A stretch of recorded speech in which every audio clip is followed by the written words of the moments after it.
A'r drydedd wobr i caru lyfloc o lan ar y chymedd yn cystadlu am y tro gyntaf erioed yn yr wyl cerddant. Mae gen i chwaer Mari a chapolas fawr, a las yn troi fyny o'r ymti dwdl dam, a las yn troi fyny, a las yn troi lawr. A llathen a hanner o gali cocon, wel, sut y cael dalu, rymti dwdl dam, wel, sut y cael dalu, heb wybod i Sion. Wel, codwch yn fore a daliwch yn hwyr, a dyrnwch a nithiwch, tymti dwdl dam, a dyrnwch a nithiwch y gwenith yn llwyr. Yr ail wobr i Alaw Mablen Griffiths Jones o Gwrthnewydd ger Llambed. Mae gen i chwaer Mari a chapolas fawr, a las yn troi fyny o'r ymdi dwdl dam, a las yn troi fyny, a las yn troi lawr.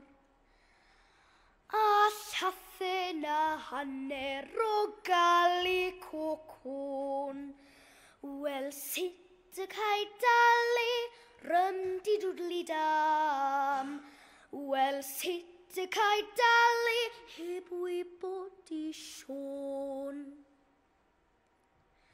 Wel, codwch yn fore a daliwch yn hwyr, a dyrnwch a nithiwch, tymdi dwdli dam, a dyrnwch a nithiwch y gwenith yn llwyr.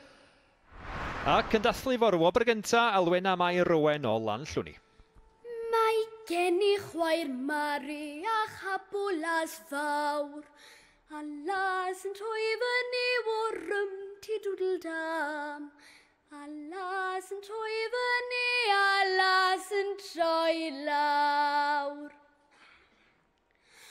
A llathen a hanner o gali cocon, wel, sut y cael dalu, rymti dwdli dam, wel, sut y cael dalu, heb wybod i Sion.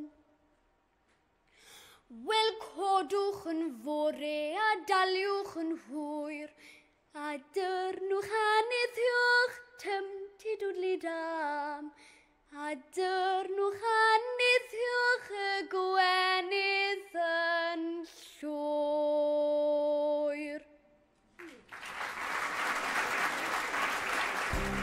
Dyma gadarnhau'r canlyniad ar Unawd Werin, Oedran Cynradd yn drydydd caru lyflwc, llan ar chymedd y Môn. Yn ail, Alaw Mablen Griffiths Jones o Gwrthnewydd ger Llambed. Ac yn mynd â hi, Alwena, Mai Rowen, Llan Llwni. Mae'n cael diwrnod ardderchog. Dyna'r drydydd wobr gyntaf iddi hi. Llongyfarchiadau mawr. Tudur Phillips o fan hyn rwan ta.